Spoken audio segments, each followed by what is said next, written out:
Je me suis bourré la bouche avec une énorme boule de papier toilette, mais je n'arrivais toujours pas à m'empêcher d'aboyer. Pendant le cours, je ne pouvais que me couvrir la bouche, mais cela n'arrêtait pas ces bruits étranges. Mes camarades se moquaient de moi. Je tapotais mon menton pour essayer de faire cesser ces sons, mais c'était inutile.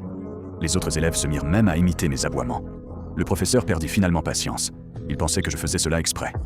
Ma mère fut convoquée à l'école et le directeur décida de m'exclure. C'était déjà le 13e établissement qui me renvoyait. À ce moment-là, même mon père pensait que je ne devais plus aller à l'école. Je me sentais complètement désespéré. Mais ma mère, elle, n'abandonna jamais. Elle m'inscrivit dans une nouvelle école et m'emmena à la cérémonie de rentrée. Je ne pouvais toujours pas contrôler mes tics vocaux. Tout le monde me regardait. Le directeur me demanda de monter sur l'estrade. J'étais persuadé que j'allais être renvoyé une fois de plus. Il me demanda pourquoi je faisais ces bruits. Je lui expliquai que je souffrais du syndrome de Tourette. À ma grande surprise, le directeur ainsi que tous les élèves m'applaudirent. Pour la première fois de ma vie, je me sentis réellement accepté. À partir de ce jour, j'étudiais avec acharnement et j'obtins 2 diplômes de master, car je n'avais qu'un seul rêve, devenir un excellent professeur. Mais lors de chaque entretien d'embauche, mes tics vocaux mettaient les recruteurs mal à l'aise. Ils étaient convaincus que je ne pourrais jamais enseigner correctement. École après école, je fus refusé. Heureusement, mon ancienne école décida finalement de me donner une chance. Cependant, on me confia la pire classe de tout l'établissement.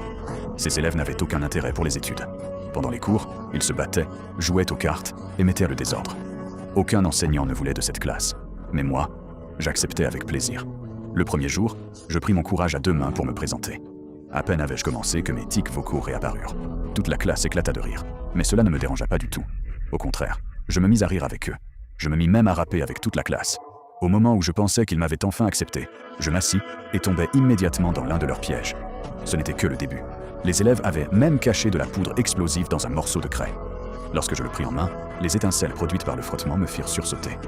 Puis, ils vidèrent l'essence de ma moto, m'obligeant à la pousser jusqu'à chez moi. Un jour, ils mélangèrent des produits chimiques dans une poubelle, provoquant une explosion qui souffla les fenêtres de l'école. Le directeur entra dans une colère noire et décida d'exclure toute la classe.